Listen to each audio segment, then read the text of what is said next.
ရုပ်ရှင်ထဲမှာသာမဟုတ်ပဲလက်တွေ့ဘဝမှာရွှေသမီးနဲ့ဆက်ဆံရေးကိုအခုလိုအမှန်တိုင်းချပြလာတဲ့ထအောင်ဆိုင်ဒုတိယမြောက်လက်ထပ်ခွင့်ဆက်လန်းအပြီးတကြိုက်ကပါမျက်လုံးမျက်ကုံးစစင်းနဲ့တိလီတွေကိုရှင်းနေတာကအစားတူနေကြတဲ့မင်းသားနဲ့မင်းသမီးမို့ပရိသတ်တွေကပို့ပြီးတော့ချစ်ခင်အားပေးကြတဲ့ဆုံးတွဲလေးတို့တောင်ပြောလိုက်ရင်ပရိသတ်ကြီးတို့ဘယ်အတွဲလေးကိုပြင်းမြင်မိကြလဲရှင်ဟုတ်ပါတယ်နော်အဲ့ဒီဆုံးတွဲကတော့မဟာကချုံနေနဲ့ဆက်လန်းတဲ့တော်တော်များများမှာတရုပ်ဆောင်ရင်းနဲ့အတွဲဖက်ညီလို့ဖူးဆောင်ဆောင်နေကြတဲ့ထအောင်ဆိုင်နဲ့ဆွေသမီးပဲဖြစ်ပါတယ်သူတို့နှစ်ယောက်ကဆက်လန်းတဲ့တော်တော်များများမှာစုံမှုကြသလိုတရုပ်ဆောင်အိုင်တင်ပြမှုတွေကအစားပရိသတ်တွေကိုဖန်ဆားထားတာလည်းဖြစ်ပါတယ်ဆက်လန်းတွဲတွေမှာအတူတူတွဲပြီးတရုပ်ဆောင်တာများလာပြီးတော့တဘာဝကြတဲ့အပေါ်အလုံးမရှိလိုက်ပတ်တဲ့တရုပ်ဆောင်မှုတွေကြောင့်လည်းအပြင်လက်တွေ့ဘဝမှာပါရွှေသမီးနဲ့ထအောင်ဆိုင်တို့ကိုတွဲစီချင်နေကြတဲ့ပရိသတ်တွေကများလာနေရလဲဖြစ်ပါတယ်ဦးမြင့်နဲ့ချီဆိုတဲ့ဒုတိယမြောက်လက်ထပ်ခွင့်ဆက်လက်တွင်ထဲမှာဆိုရင်သူတို့နှစ်ယောက်ရဲ့ကာရက်တာကပရိသတ်တွေချင်းထဲမှာဆွဲချက်ရေးစီခဲ့တာကတော့အမှန်ပါပဲစောင့်တန်းရတဲ့အချင်းသိန်းကမာရတရားတွေနဲ့အိမ်တော်ရေးတရုပ်ပေါ်မှုတွေမှာပြည်မြင်စွာသရုပ်ဆောင်ထားနေတာကြောင့်လည်း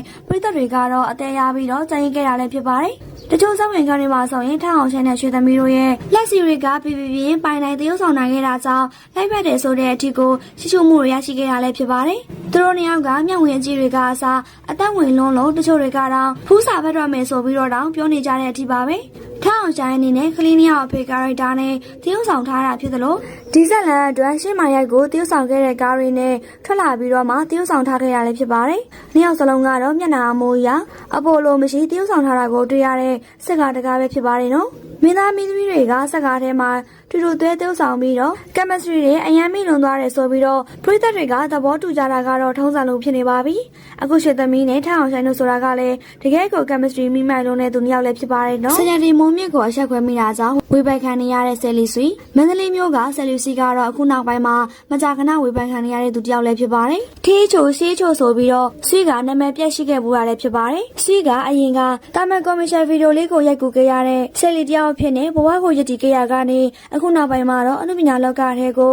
ဝင်ရောက်လာခဲ့ရလည်းဖြစ်ပါတယ်ရုပ်ရှင်ဇာတ်ကားတွေနဲ့ဇာတ်လမ်းတွေထဲမှာအရန်တရုပ်ဆောင်အဖြစ်ရိုက်ကူးခဲ့ပြီးတော့ပွဲတက်တွေမှာလည်းတရားခွင့်ရရှိခဲ့ရလည်းဖြစ်ပါတယ်ဒီရက်ပိုင်းမှာလည်းကုကုံထွန်းမင်္ဂလာပွဲမှာဆွေကပွဲတက်တွေမျက်စိနောက်စရာကိစ္စတစ်ခုကိုလှုပ်ဆောင်ခဲ့ရလည်းဖြစ်ပါတယ်မင်းသမီးစံရည်ဒီမိုးမြင့်ကပွဲအတွင်းမှာမိတ်ကလေးနေတာကိုချောင်းရိုက်ပြီးတော့ဗီဒီယိုတင်ခဲ့တာလည်းဖြစ်ပါတယ်အဆိုပါဗီဒီယိုထဲမှာစံရည်ဒီမိုးမြင့်တယောက်ကိုယိုကရဖြစ်နေတဲ့ပုံစံမှာစံရည်ဒီမိုးမြင့်နဲ့ဆွေကတရင်နီဆက်ဆံရေးမဟုတ်တာကြောင့်စံရည်ဒီမိုးမြင့်ရဲ့ပရိသတ်တွေကအစာမကြေဖြစ်သွားခဲ့ရလည်းဖြစ်ပါတယ်ဆန်ရည်ဒီမိုးမြင့်ကလည်းဒီကိစ္စကိုမချင်မလဲဖြစ်သွားပြီးတော့ဆွေကိုအင်တာဗျူးတချို့မှာပြန်လည်ပြောဆိုခဲ့ရလဲတွေ့ရှိရပါတယ်။အဓိကကတော့ပရိသတ်တွေကဆွေတယောက်ကနေရာတကာအရာဝယ်ခြင်းနဲ့ဆိုပြီးတော့မင်းသမီးတစ်လက်ကိုအင်တွေပြအောင်လုပ်တယ်ဆိုပြီးတော့ယူဆသွားကြတာလည်းဖြစ်ပါတယ်။ဒါကြောင့်ဆွေကိုအရင်ကထပ်ပို့ပြီးတော့ဝေဖန်လာကြပြီးတော့ကိုနေရာကိုနေဖို့လည်းသတိပေးခဲ့ရလဲဖြစ်ပါတယ်။ဆယ်လီဆွေနဲ့ဆန်ရည်ဒီမိုးမြင့်ရဲ့ဂျာကပြဿနာကိုဘယ်လိုမြင်လဲဆိုတာခုမှရေးသွားပြခဲ့ကြပါအောင်ရှင်။